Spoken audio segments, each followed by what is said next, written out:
मार्गस्य नेतारं वेत्तारं कर्मभूयतां ज्ञातारं विश्वतत्त्वानां वन्दे तद्गुणलब्धये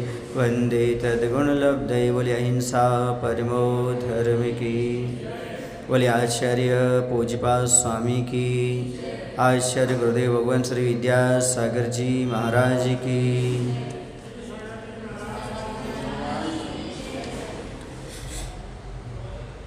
8वें अध्याय का 11वां सूत्र हो गया था। हैं विषय समझना था, ठीक है तो सुन लो।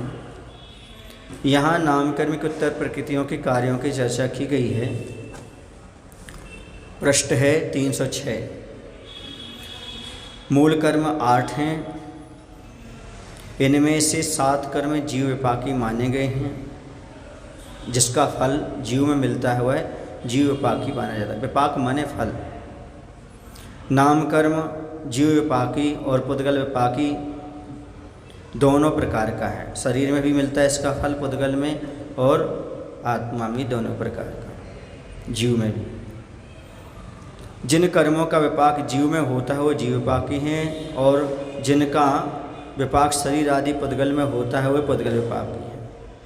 यह इनका शब्दार्थ है। इसे ध्यान में रखते हुए इनके अर्थ की विस्तृत चर्चा करना आवश्यक है। साधारणतः सभी कर्म जीव के मोह, राग, द्वेष आदि परिणामों का निमित्त पाकर बनते हैं, अतः उनका विपाक जीव में ही होता है, अर्थात उनके उदय का निमित्त पाकर जीव में तत्प्रकारक योग्यताएं आती हैं। फिर ही कर्मों के जीव विपाकी, पुद्गल विपाकी, क्षेत्र विपाकी और भव विपाकी 4 प्रकार के ये भेद हो जाते हैं।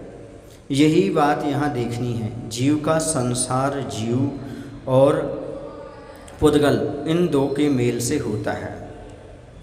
वहाँ रहते हुए वह विविध गतियों में जन्म लेता है, मरता है और उनके अनुरूप नाना शरीरों को धारण करता है। यह सब अकारण नहीं हो सकता, इसलिए इनकी प्राप्ति के निमित्तभूत नाना प्रकार के कर्म माने जाते हैं, क्योंकि जैन दर्शन में बिना कारण के कोई भी कार्य नहीं होता। जिनको शास्त्र में भव विपाकी कहा है वे उस पर्याय में अवस्था विशेष के कारण होने से उस संज्ञा को प्राप्त होते हैं। जिनको क्षेत्र विपाकी कहा है वे एक गति से दूसरी गति के लिए जाते समय अंतराल में जीव का आकार बनाए रखते हैं। जिन्हें पुद्गल विपाकी कहा है वे नाना प्रकार के शरीर और भोग क्षम इंद्रियों की प्राप्ति में सहायक होते हैं, और जो जीव विपाकी कहे हैं वे जीव के विविध प्रकार के परिणाम और उसकी विविध अवस्थाओं के होने में सहायता करते हैं, और भव के अवस्थान के कारण भव विपाकी कर्म हैं। इस प्रकार कार्यभेद से कर्मों को इन 4 भागों में विभक्त किया गया है। वस्तुतः सभी कर्म जीव की उस कर्म के नामानुरूप योग्यता के होने में सहायता करते हैं, और उस योग्यता से युक्त जीव तदनुरूप कार्य करता है। उदाहरणार्थ औदारिक शरीर नामकर्म के उदय का निमित्त पाकर जीव में ऐसी योग्यता उत्पन्न होती है जिससे वह योग द्वारा शरीर निर्माण के लिए औदारिक वर्गणाओं को ही ग्रहण करता है, अन्य वर्गणाओं को नहीं। वजसम नारा सहनन और समचतुर संस्थान नामकर्म के उदय का निमित्त पाकर जीव में ऐसी योग्यता उत्पन्न होती है जिससे वह ग्रहण की गई औदारिक वर्गणाओं को उस रूप से परिणमाता है। प्रश्न यह है कि पुद्गल विपाकी कर्मों के उदय को निमित्त पाकर यदि जीव में कर्मों की नामानुरूप योग्यता उत्पन्न होती है तो फिर इन्हें पुद्गल विपाकी कर्म क्यों कहते हैं? क्या ये कर्म जीव को माध्यम बनाकर ही अपना काम करते हैं? इनका जो काम है वह यदि सीधा माना जाए तो क्या आपत्ति है?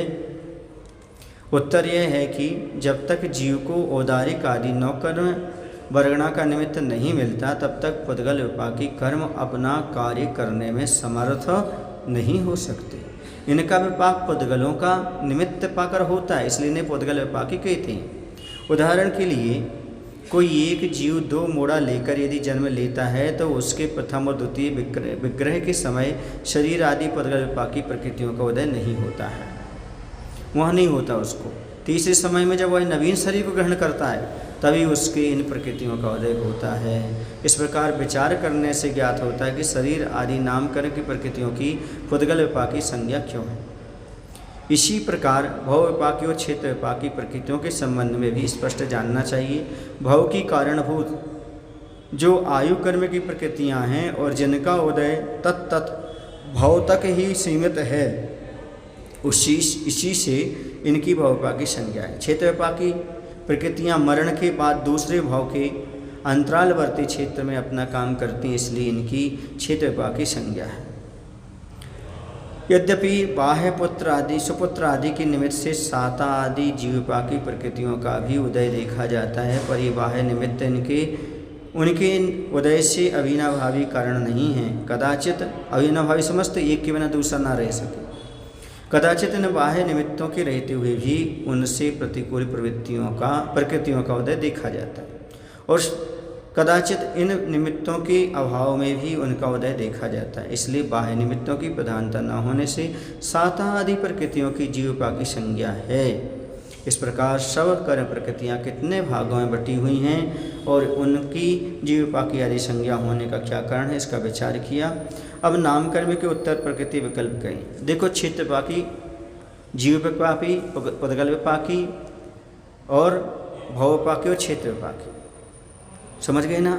इस प्रकार से भव विपाकी जो भाव में रहते हैं, भाव कैसे होता है, जैसे तुम्हारे 4 आयु हैं और क्षेत्र 4 गतियां हैं, समझ गए। बाकी जीव में फल देने वाली और पुद्गल में फल देने वाली, इस प्रकार से ये 4 प्रकार के भेद कर दिए। अब नाम कर्म के उत्तर प्रकृति विकल्प कहे, इसके बाद कहने योग्य गोत्र कर्म के प्रकृति विकल्पों का व्याख्यान करती है। अब गोत्र कर्म आता है उच्चैर नीचैश, उच्च गोत्र और नीच गोत्र, ये 2 गोत्र कर्म हैं। गोत्र कर्म 2 प्रकार का है, उच्च गोत्र और नीच गोत्र। जिसके उदय से लोग पूजित कुलों में जन्म होता है उच्च गोत्र है, समझ गए।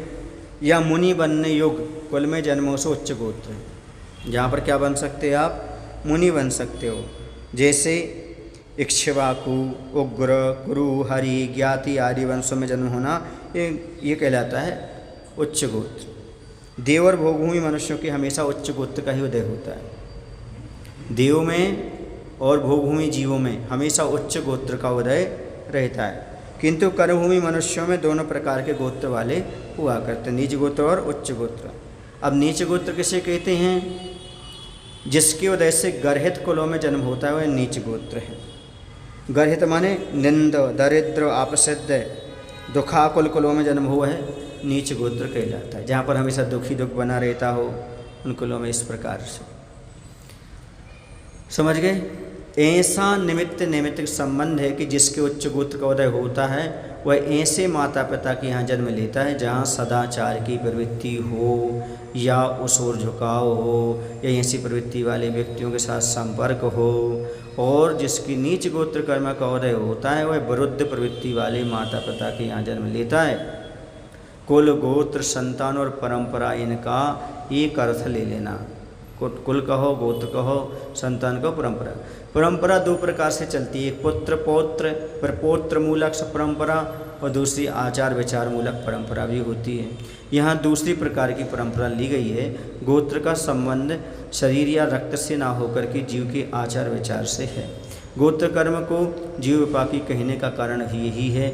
इस प्रकार गोत्र कर्म, उसके भेद और उनके स्वरूप का संक्षिप्त में विचार किया है, समझ गए। कितने प्रकार के होते हैं, 2 प्रकार के हुआ करते हैं। और भी 6 प्रकार के भी गोत्र बताए धवला जी आदि ग्रंथों में। कितने प्रकार के बताए, हाँ 6 शब्द से ले लेना उनका अर्थ। नारकियों त्रेंच के नीच गोत्र का ही उदय रहता है, बताया पहले हमने। देव और भूभूमिज के उच्च गोत्र का ही उदय रहता है। कर्मभूमि के दोनों का रहता है। नारकी और त्रेंच के नीच गोत्र का उदय रहता है, किंतु आचार्य बीरसेन स्वामी ने धवलाजी पुस्तक 15वीं की 152 नंबर के पृष्ठ पर लिखा है कि संयमा संयम को पालने वाले त्रेंचों में उच्च गोत्र भी पाया जाता है। यदि वह पंचम गुण स्थान ले लेते संयम संयम हो जाते हैं तो उनका पंचम गुण स्थान में वहाँ उच्च गोत्र भी पाया जाता है, ऐसा कहा।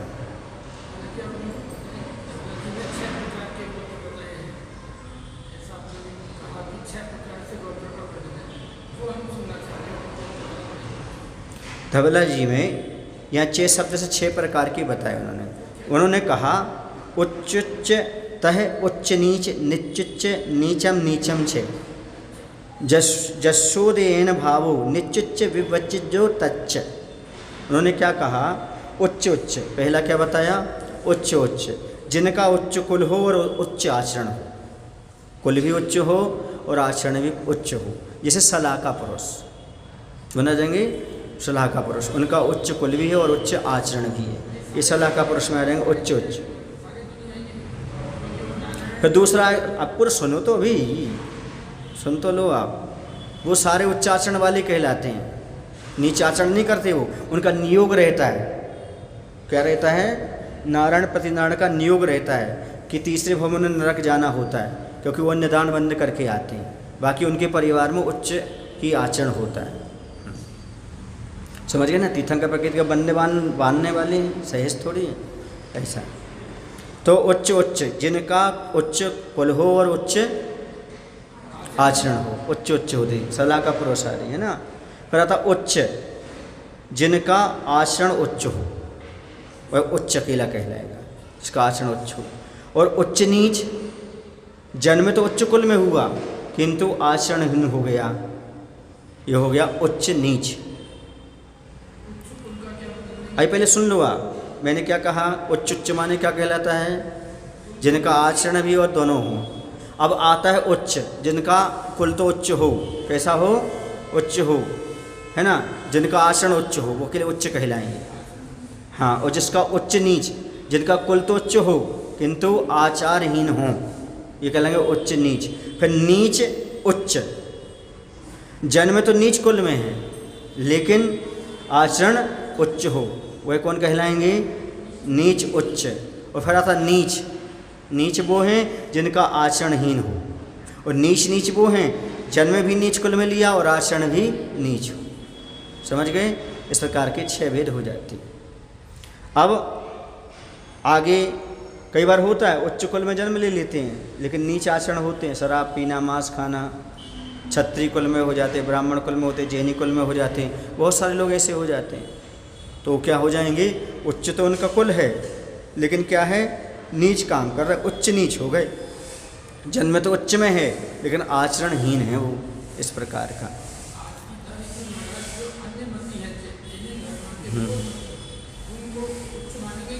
बिल्कुल, गोत्र तो उच्च है उनका लेकिन आचरण नीच हो रहा है, यदि उस प्रकार के जा रहे हैं तो उच्च नीच हो जाएंगे वो, क्योंकि क्षत्रिय वंश आदि उच्च तो हैं।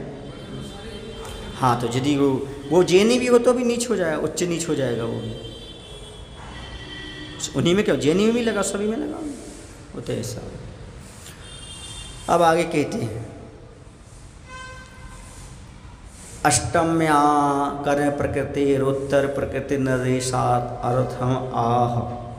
अब यहाँ पर इस प्रकार का बताने के बाद उच्च और नीच गोत्र का, अब अंतराय कर्म के 5 भेदों का ज्ञान कराने के लिए आगे का सूत्र कहते हैं दान लाभ भोगो भोग वीर्यानाम।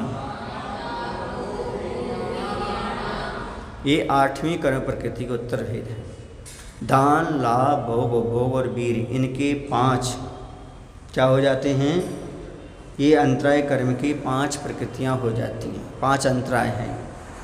यहाँ अंतराय की अपेक्षा भेद निर्देश किया है, यथा दान का अंतराय, लाभ का अंतराय इत्यादि। इन्हें दान आदि परिणाम के व्याघात का कारण होने से यह संज्ञा मिली है, जिनके उदय से देने की इच्छा करता हुआ भी नहीं देता, प्राप्त करने की इच्छा रखता हुआ भी प्राप्त नहीं करता, भोगने की इच्छा रखता हुआ भी नहीं भोग पाता, उपभोग करने की इच्छा करता हुआ भी उपभोग नहीं ले सकता है, और उत्साहित होने की इच्छा रखता हुआ भी उत्साहित नहीं होता है।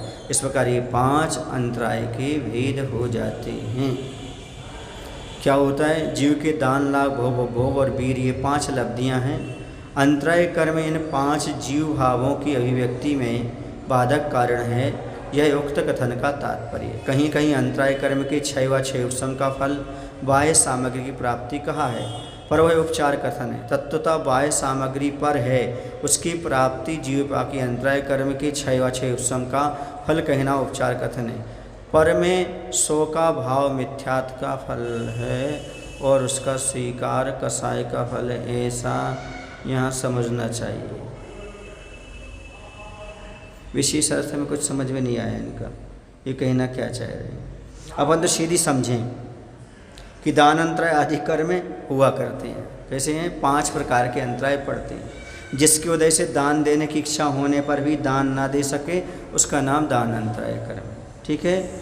लाभ अंतराय कर्म, जिसकी वजह से लाभ की इच्छा होने पर भी लाभ नहीं हो पाता, वह है लाभ अंतराय कर्म है। जिसकी वजह से भोगने की इच्छा होने पर भी भोग नहीं पाता, वह भोग अंतराय कर्म है।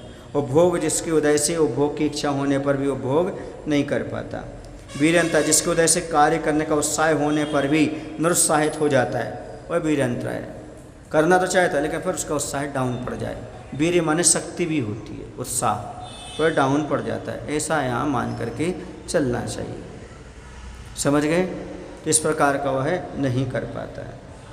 अब ये अंतराय कर्म हो गया। अंतराय को रहस्य कहा है। क्या कहा है?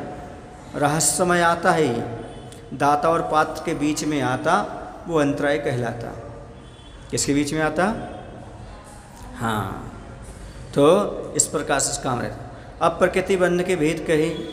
अब इस समय स्थिति बंध के भेद कहने चाहिए। वह स्थिति 2 प्रकार की, उत्कृष्ट स्थिति और जघन्य स्थिति। उनमें जिन कर्म प्रकृति की उत्कृष्ट स्थिति समान है, उनका निर्देश करने के लिए आय का सूत्र कहते हैं। आदि तस्त्रणा मंत्रायस चे 30 सागरोपम कोटि कोट्या परास्थिति।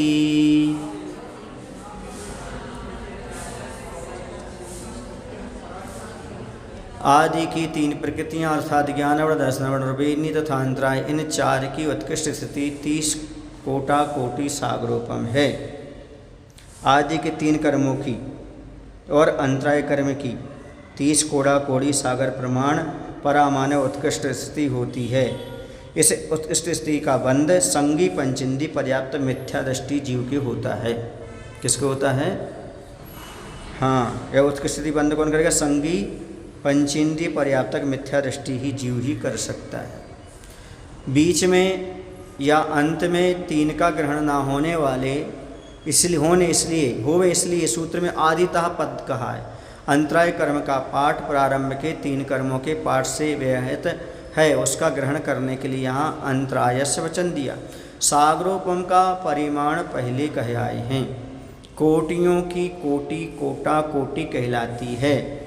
वेदनी और अंतराय कर्म की उत्कृष्ट स्थिति 30 कोड़ा कोड़ी सागरोपम होती है। संका या उत्कृष्ट स्थिति किसे प्राप्त होती है? तो मिथ्या दृष्टि संगी पंचेंद्रिय और पर्याप्तक जीव को प्राप्त होती है। अन्य जीवों के आगम से देखकर ज्ञान कर लेना चाहिए। विशेष अर्थ, कर्मों की स्थिति 3 प्रकार की प्राप्त होती है। बंध से, संक्रम से, सत्य से। यहाँ पर बंध की अपेक्षा उत्कृष्ट और जघन्य स्थिति बतलाई गई है। अति तीव्र संक्लेश परिणामों से मिथ्या दृष्टि संगी पंचेंद्रिय पर्याप्त जीव ज्ञानवर्ण, दर्शनवर्ण, वेदनी और अंतराय कर्म की 30 कोड़ा कोड़ी सागरोपम प्रमाण उत्कृष्ट स्थिति बांधता है। यह उक्त का कथन का तात्पर्य है। अब मोहिनी की उत्कृष्ट स्थिति ज्ञान कराने के लिए आय का सूत्र कहते हैं। सप्ततिर मोहिनीयस्य, मोहिनी की उत्कृष्ट स्थिति 70 कोड़ा कोटि सागरोपम है। इस सूत्र में सागरोपम कोटि कोट्या परास्थिति इस पद की अनुभूति होती है। यह भी उत्कृष्ट स्थिति मिथ्या दृष्टि संगी पंचेंद्रिय पर्याप्तक जीव के जानना चाहिए। इतर जीवों के आगम के अनुसार ज्ञान कर लेना चाहिए। तो मोहिनी कर्म की उत्कृष्ट स्थिति 70 कोड़ा कोड़ी सागर प्रमाण है। मोहिनी कर्म के 2 भेद होते हैं। एक दर्शन मोहिनी में होता है, दूसरा चारित्र मोहिनी में होता है। तो दर्शन मोहिनी अर्थात मिथ्यात्व की उत्कृष्ट स्थिति 70 कोड़ा कोड़ी सागर एवं चारित्र मोहिनी की उत्कृष्ट स्थिति यदि पढ़ें तो 40 कोड़ा कोड़ी सागर होती है। कितनी होती है? 40 कोड़ा कोड़ी हुआ करती है। अब आगे चलते हैं अपन। नाम और गोत्र कर्म की उत्कृष्ट स्थिति का ज्ञान कराने के लिए आय का सूत्र कहते हैं। विंशतिर नाम गोत्र्यो, नाम और गोत्र की उत्कृष्ट स्थिति 20 कोड़ा कोड़ी सागरोपम है। सागरोपम कोटि कोट्या परास्थिति पद की निवृत्ति होती है। यहाँ भी यह भी उत्कृष्ट स्थिति मिथ्या दृष्टि संगी पंचेंद्रिय पर्याप्त जीव के जानना चाहिए, इतर जीवों के आगम के अनुसार जान लेना चाहिए। तो गोत्र कर्म का उत्कृष्ट स्थिति उत्कृष्ट संश्लेष परिणाम वाले और ईशत मध्यम संश्लेष परिणाम वाले चारों गतियों के जीव बांधते हैं। लेकिन होंगे कैसे? वो संगी पंचेंद्रिय होंगे। नरक गति और एवं देवगति का उत्कृष्ट स्थिति बंध कौन करेगा? अच्छा, ये उसका ले रहे अपन, किसका? मुंह है, गोत्र कर्म का है ना। नाम गोत्र दोनों, नाम और गोत्र कर्म की उत्कृष्ट स्थिति 20 कूड़ा कौड़ी सागर, ठीक है ना। अब 20 कूड़ा कौड़ी सागर में तो गोत्र कर्म की उत्कृष्ट स्थिति कौन बांधेगा? तो उत्कृष्ट संश्लेष परिणाम वाले और ईशत मध्यम संश्लेष परिणाम वाले चारों गतियों के जीव बांधते हैं। नरक गति एवं देवगति का उत्कृष्ट स्थिति बंध मनुष्य एवं त्रिंच गति के जीव करते हैं। समझ गए? आयु कर्म में यदि अपन ऐसे लेते इस प्रकार के वो कर पाते, यही करेंगे। नरक गति का और देवगति का यदि कोई उत्कृष्ट स्थिति बंद करेगा तो कौन कर पाएगा? गति कह रहे हैं, गति किसका भेद है? नाम कर्म का है। हाँ, तो नरक गति और देवगति का उत्कृष्ट स्थिति बंद मनुष्य और त्रिंच गति के जीव करते हैं, क्योंकि यही तो जाएंगे बांध करके कहाँ? 33 सागर आदि जाएंगे, चाहे नरक जाए चाहे ऊपर जाएं। तो त्रिंच जाएगा, सप्तम नरक जा सकता है। हैं? क्यों? त्रिंच महामत्स्य नहीं जाएगा क्या? वो त्रिंच कहा जाएगा कि नहीं कहा जाएगा? तो यहाँ गति की बात कह रहे हैं, किसकी? आयु की नहीं, गति की बात कह रहे हैं। इस प्रकार से इस प्रकार से, क्योंकि नाम और गोत्र कर्म की उत्कृष्ट स्थिति कितनी है? 20 कौड़ा कौड़ी सागर प्रमाण है। अब आगे चलते हैं, कहाँ पर चलते हैं? आयु कर्म। 63 सागरोपमान्यायुषः। आयु की उत्कृष्ट स्थिति 33 सागरोपम है, अपन को मालूम है ये तो। इस सूत्र में पुनः सागरोपम पद का ग्रहण कोटा कोटि पद की निवृत्ति के लिए दिया है। यहाँ पर आस्थिति पद की अनुवृत्ति होती है, यह भी पूर्वोक्त जीव की होती है। शेष जीवों के आगम से जानना चाहिए। समझ गए? यहाँ विशेष अर्थ में करें, यहाँ टीका में आयु कर्म का उत्कृष्ट स्थिति बंध का स्वामी मिथ्या दृष्टि कहा है। सो यह इस अभिप्राय से कहा है कि मिथ्या दृष्टि संगी पंचेंद्रिय पर्याप्त जीव ही नरक आयु बंध के योग उत्कृष्ट संश्लेष परिणामों के होने पर नरक आयु का उत्कृष्ट स्थिति बंध करता है। इसका यह अभिप्राय नहीं है कि अन्य गुणस्थान वाले के आयु कर्म का उत्कृष्ट स्थिति बंध नहीं होता। देवायु का 33 सागरों उत्कृष्ट स्थिति बंध सकल संयमी के धारी सम्यक दृष्टि की ही होता है, क्योंकि वही जाएंगे। पर टीकाकार ने यहाँ उसके कहने की विवक्षा नहीं की। समझ गए? तो यहाँ पर हमें समझना है, आयु कर्म का उत्कृष्ट स्थिति बंध 33 सागरोपम है। देवायु का उत्कृष्ट स्थिति बंध अपरमत्त गुणस्थान के अभिमुख परमत्त गुणस्थान वाले जीव करते हैं। जो सप्तम गुणस्थान में प्रवेश करने वाले हैं कि हैं छठे गुणस्थान में, तो वह आयु का बंध करेंगे उत्कृष्ट। शेष 3 आयु का उत्कृष्ट स्थिति बंध मनुष्य त्रिंच गति के जीव करते हैं। कोई बाधा इसमें होती नहीं है। मात्र देवायु को कौन करेगा? जो सप्तम गुणस्थान के अभिमुख हैं, ऐसे छठे गुणस्थानवर्ती मुनिराज ही करेंगे, क्योंकि 33 सागरोपम उन्हीं को सर्वासिद्धि तक पहुँचेंगे। हाँ, सर्वासिद्धि ग्रंथ भी पढ़ रहे हैं और सर्वासिद्धि जा भी रहे, वही जा सकते मुनिराज। अब वेदनीय कर्म की जघन्य स्थिति कहती है। अब जघन्य स्थिति आगे उत्कृष्ट स्थिति हो गई सबकी। अपरा, अब कौन से आएगी? हाँ, अपरा 12 मुहूर्ता वेदनीयस्य। वेदनी की जघन्य स्थिति 12 मुहूर्त है। अपरा अर्थात जहन्य, यह वेदनी की 12 मुहूर्त है। नाम और गोत्र की जघन्य स्थिति 8 मुहूर्त है। जो अगला सूत्र हो जाएगा और क्या? नाम गोत्र अष्टौ। कौन सा हो जाएगा? नाम गोत्र अष्टौ। समझ गए? तो यहाँ नाम और गोत्र की जघन्य स्थिति 8 मुहूर्त हो जाएगी। तो क्या कहा? वेदनी कर्म की जघन्य स्थिति 12 मुहूर्त प्रमाण। वेदनी कर्म में 7 वेदनी कर्म का जघन्य स्थिति बंध सूक्ष्म सांप्राय छपक अपने अंतिम समय में करते हैं। हाँ, कम से कम। हाँ हाँ, 12 मुहूर्त प्रमाण बंद करेगा, वो बंद करेगा। स्थिति माने बांधना, अभी उदय में आना नहीं, बांधना, इतने तक उसका उदय नहीं आएगा। बांधने के बाद इतने समय तक उदय नहीं आएगा उसका, उसने स्थिति बांध ली 12 मुहूर्त तक। ऐसा वेदनी कर्म में साता वेदनी का कर्म का जघन्य स्थिति बंध सुख सांप्राय शपक अंतिम समय करता है। अब नाम और गोत्र कर्म की जघन्य स्थिति बता दी। नाम गोत्र अष्टव, नाम और गोत्र कर्म का जघन्य स्थिति बंध अष्टव 8 मुहूर्त प्रमाण होता है। यशा कीर्ति और उच्च गोत्र का जघन्य स्थिति जंग बंध सूक्ष्म सांप्राय और स्थान के चरम समयवर्ती जीव के होता है। ये विशेष रूप से कोई भी यशकीर्ति का और उच्च गोत्र का जघन्य स्थिति बंद करेंगे तो कौन सा करेंगे, तो 10वें और स्थान के चरम समयवर्ती जीव करेंगे। हाँ, क्योंकि उसके बाद आगे इनका बंद होगा नहीं, इसका यशकीर्ति आदि का। ऐसा इसलिए वहाँ का जघन्य स्थिति इस प्रकार की बन जाएगी। और यहाँ पर जो साता वेदनी की है वह जघन्य स्थिति बंद करेंगे तो सुख सांप्राय छपक, जो छपना करने वाले हैं 10वें स्थान वर्ती हैं, वो अपने अंतिम समय में करेंगे। ऐसा ये भी अंतिम समय में करेंगे सुख सांप्राय गुणस्थान वर्ती जघन्य स्थिति किसकी, यशकीर्ति और उच्च गोत्र की, और साता वेदनी की भी वही सुख सांप्राय छपक करेंगे। समझ गए ना। इसमें सुख सांप्राय छपक ना कह के सुख सांप्राय गुणस्थान वाले कह सकते हैं। किसमें, इसमें यशकीर्ति में और उच्च गोत्र में, लेकिन उसमें तो छपक ही रहेंगे साता वेदनी वाले में। तो समझ गए ना। अर्थात ये हुआ वेदनी कर्म में साता वेदनी कर्म का जघन्य स्थिति बंध सुख सांप्राय छपक अपने अंतिम समय में करते हैं।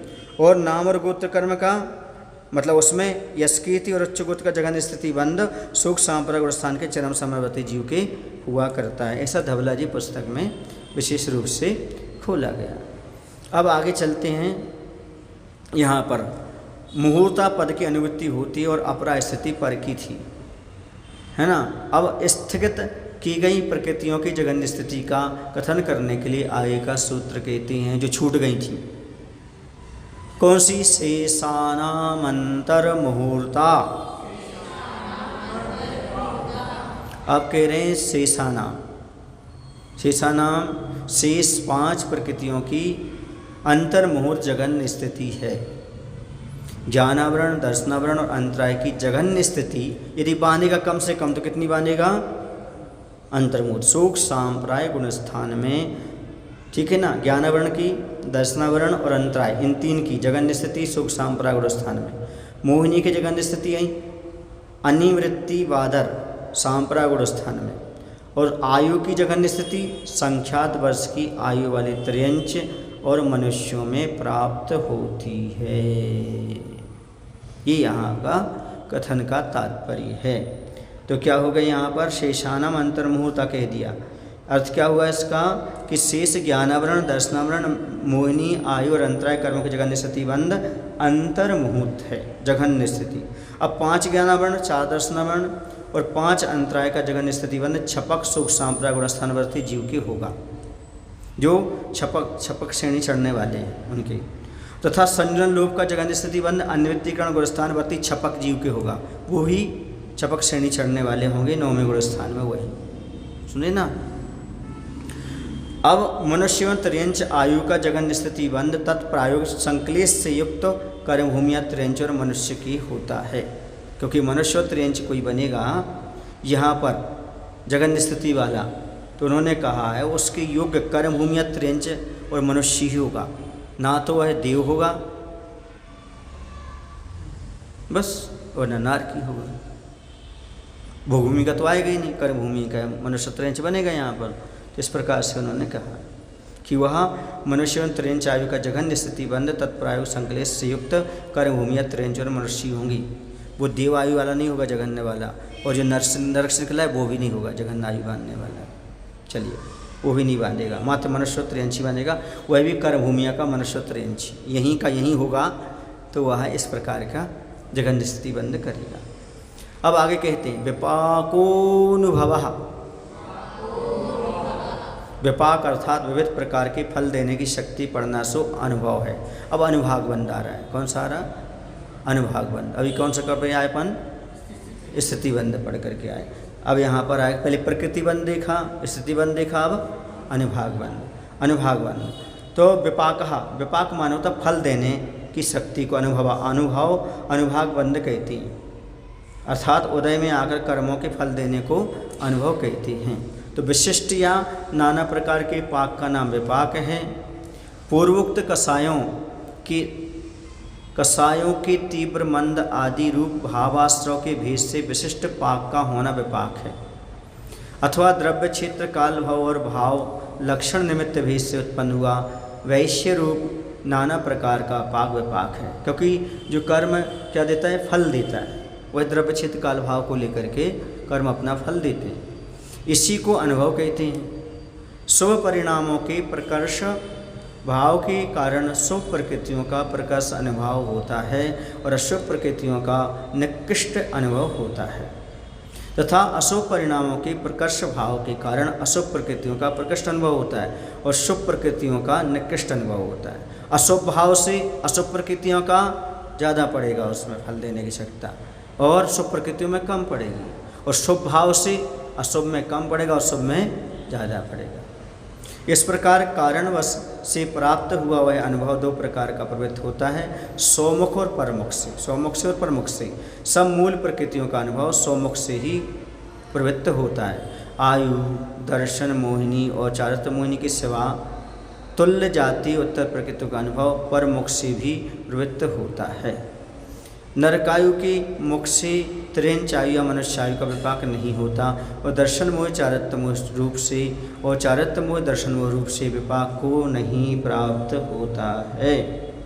यहाँ पर शुभ परिणामों की अधिकता से क्या होगा, शुभ प्रकृतियों में उत्कृष्ट अनुभाग होगा और अशुभ प्रकृतियों में मंद अनुभाग पड़ता है, तथा अशुभ परिणामों की अधिकता से अशुभ प्रकृतियों में उत्कृष्ट रस होता है और शुभ प्रकृतियों में मंद रस पड़ता अनुभाग पड़ता है। पूर्व में उपार्जित नाना प्रकार के कर्मों का विपाक अनुभव है, यह तो ज्ञात हुआ, किंतु यह ज्ञात नहीं हुआ कि उनका अनुभाग प्रसंख्यात है कि अप्रसंख्यात है। ऐसा प्रश्न होने पर प्रसंख्यात अनुभव में आता है। किस कारण से, समाधान कह रहे कैसे आता है, सो अगले का सूत्र कहते हैं। अगला सूत्र क्या कहता है, पहले संचित हुई नाना प्रकार के कर्मों का विपाक अनुभव है, यह हम स्वीकार करते, किंतु यह नहीं जानते कि क्या यह प्रसंख्यात होता है अप्रसंख्यात होता है। तो समाधान हम कहते हैं कि यह प्रसंख्यात अनुभव में आता है। शंका किस कारण से आता है, तो कहते सयथानाम, पढ़ो सूत्र, सयथानाम, वह जिस कर्म का जैसा नाम है उसके अनुरूप होता है। ज्ञानावरण का फल ज्ञान का अभाव करना है, दर्शनावरण का भी फल दर्शन शक्ति का अवरोध करना है, इत्यादि रूप से सब कर्मों की सार्थक संज्ञा का निर्देश किया। अतएव अपने अवान्तर भेद सहित उनमें किसका क्या अनुभव है, इसका ज्ञान हो जाता है। समझ गए, तो नाम के अनुसार मालूम पड़ जाता है। जैसे ज्ञान आवरण का क्या काम है, ज्ञान का आवरण करना, दर्शन का क्या है, बस दर्शन का आवरण आदि फल देते हैं। तो उत्तर प्रकृतियों में भी इसी तरह समझना चाहिए। सभी कर्म यथा नाम तथा गुण वाले हैं, जैसा नाम है वैसे उनका गुण है। यदि विपाक का अनुभव है ऐसा स्वीकार करते हो तो अनुभूत होने पर वह कर्म आवरण के समान अवस्थित रहता है या फल भोग देने के बाद वह झड़ जाता है। क्या होता है आप बताइए इसके बाद, समझ गए ना। तो इसको बतलाने के आगे सूत्र कहते हैं ततश्च नरजरा, इसके बाद नरजरा होती है। जैसे वृक्ष में फल पक गया तो टपक जाता है, नीचे गिर जाता है, वही फल पुनः नहीं लगता, अब दूसरा लग सकता है, वो नजरत हो जाता है फल देकर के। जिस प्रकार भात आदि का मल निर्वृत्त होकर निर्जीर्ण हो जाता है, उसी प्रकार आत्मा को भला बुरा फल देकर पूर्व प्राप्त स्थिति का नाश हो जाने से स्थिति न रहने के कारण कर्म की निवृत्ति का होना निर्जरा है, फल देकर के वह चला जाता है। वह दो प्रकार का विपाक जा और अविपाक जा, उसमें अनेक जाति विशेष रूप भवर युक्त चार गति रूप संसार महासमुद्र में चिरकाल तक परिभ्रमण करने वाले इस जीव के क्रम से परिपाक काल को प्राप्त हुए और अनुभव दयावली रूप सोते में प्रविष्ट हुए। ऐसे स्वभाव सब कर्म का फल देकर जो निवृत्ति होती है विपाक जा निर्जरा है। ये सबकी हो रही है। कैसी हो रही है, समय से जो कर्म झड़ रहे हैं सबके उदय में आ रहे हैं और झड़ते चले जा रहे हैं, समझ गए, प्रत्येक जीव के। तथा अब दूसरा आता है अविपाक। आम और पनस को औपक्रमिक क्रिया विशेष से के द्वारा जिस प्रकार अकाल में पका लेते हैं, उसी प्रकार जिसका विपाक काल अभी नहीं प्राप्त हुआ, फिर भी औपक्रमिक क्रिया विशेष की सामर्थ्य से उदयावली के बाहर स्थित जो कर्म बलपूर्वक उदीर्ण द्वारा उदयावली में प्रविष्ट करा के अनुभव आ जाता है, वह अविपाकजा निर्जरा है। एक हो गई कौन सी निर्जरा हैं? सविपाक। और दूसरी हो गई अविपाक। सकाम अकाम निर्जरा कहीं मुख्य ग्रंथ में नहीं। कौन सी? सकाम निर्जरा और अकाम निर्जरा। अकाम निर्जरा तो है समझ, अकाम वो कहते हैं ना, सकाम और अकाम निर्जरा समझ में नहीं आती। सविपाक और अविपाक तो समझ में आती है।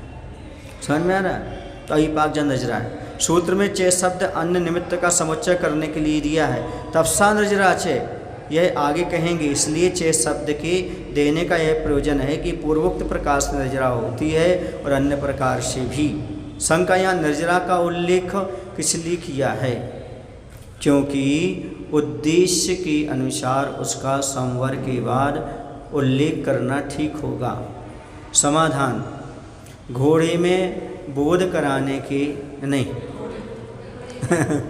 वही हम कह रहे, थोड़े में बोध कराने के लिए यहाँ निर्जरा का उल्लेख किया है। संवर के पाठ बाद पाठ देने पर विपाकोनुभवा इसका फिर से अनुवाद करना पड़ता है।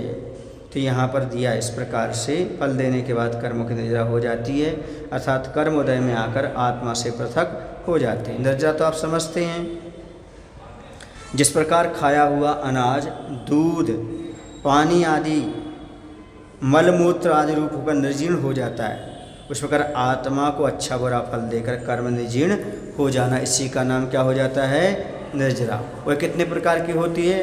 2 प्रकार की, सविपाक निर्जरा और अविपाक निर्जरा। सविपाक निर्जरा मतलब कर्मों का उदय समय आने पर फल देना, सविपाक निर्जरा है। जैसे आम है ना, तुम्हारा क्या ना, पनस है आदि पेड़ में पकने के बाद झड़ जाना, ठीक है, अपने आप। और अविपाक निर्जरा उसको निकाल करके पहले पका लेना। जो कर्म अभी विपाक काल को प्राप्त नहीं हुए हैं, अर्थात जिन कर्मों का अभी उदय काल नहीं आया है, उन्हें तप के द्वारा उदयावली में लाकर पका देना, अनुभव करना अविपाक निर्जरा है। जैसे कच्चा आम आदि को, इन फलों को प्रयोग से पका देना। अग्रिम जमानत करना, अग्रिम जमानत करा ली तो यह कहलाएगी अविपाक निर्जरा का उदाहरण समझना। अनुभव बंध का कथन है,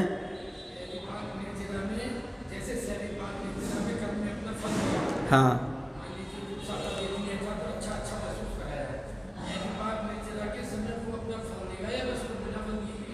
कौन सा? अविपाक निर्जरा फल देगा, अपने हिसाब से देकर निकल जाएगा। और क्या, समय से पहले उसको दिनचर्या दिया हमने।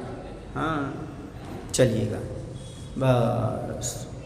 बोधि समाधि परिणाम शुद्धि स्वात्मोपलब्धि शौक सिद्धि चिंता मनिम चिंतित वस्तुदाने त्वं वन्दमानस्य मम सुदेवी।